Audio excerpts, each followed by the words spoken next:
Pour moi, le chamanisme est une pratique essentielle, puisque c'est une pratique qui rétablit ou qui travaille avec le lien de l'individu avec le restant de l'univers. Donc tout ce qui permet l'établissement de ce lien, ou le rétablissement de ce lien, ou la guérison de ce lien est absolument vital, fondamental. Donc pour moi, le chaman, dans le vrai sens du terme, c'est celui qui est l'intermédiaire entre les différents mondes, l'intermédiaire entre le monde de la matière et le monde de l'esprit.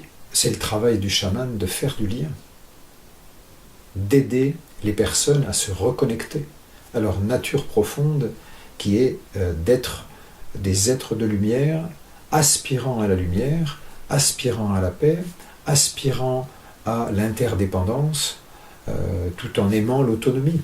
C'est clair que le chamanisme nous montre de toutes les manières possibles à combien nous sommes dépendants les uns des autres. Quant à la médecine originelle, pour moi, ce terme recouvre différentes réalités.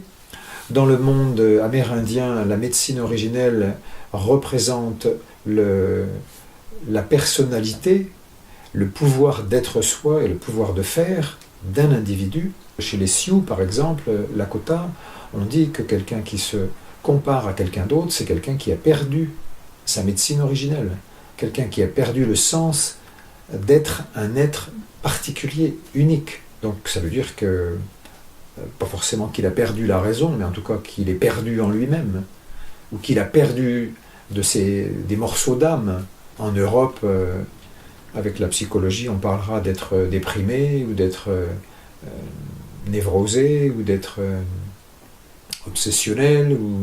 On peut élargir ce concept à ce qui fait que nous guérissons de manière spontanée si nous nous mettons au repos.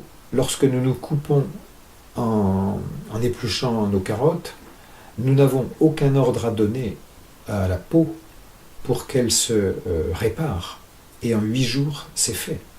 Donc il y a à l'œuvre quelque chose qui nous dépasse, une forme de médecine originelle, une forme de programmation à la guérison qui est toujours à l'œuvre. Si les dégâts sont trop importants, il faut parfois aider, ou alors la personne ou l'animal meurt, et puis c'est tout. Cette vision se transpose évidemment sur le plan psychologique et sur le plan spirituel. Il y a des maladies psychologiques, et il est assez évident que le grand mystère, la vie, nous propose des rencontres, des situations qui viennent nous chatouiller à l'endroit où ça fait mal et à l'endroit où il y a besoin de soins, d'attention et de guérison. Sur le plan spirituel, même chose. Quand on est anorexique, qu'on ne veut être nourri ni par Dieu ni par la mer, il y a une confrontation à avoir, mais en tout cas, elle se fera. Dans le plus horrible des cas, par le suicide, et dans le moins horrible des cas, par une sorte de conversion vers l'acceptation de recevoir quelque chose.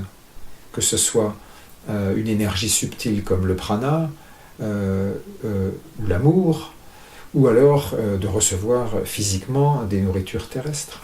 En tout cas, il y a quelque chose de mystérieux, mais de profondément magique, miraculeux, qui est à l'œuvre, et pour moi, la nature est la médecine des médecines.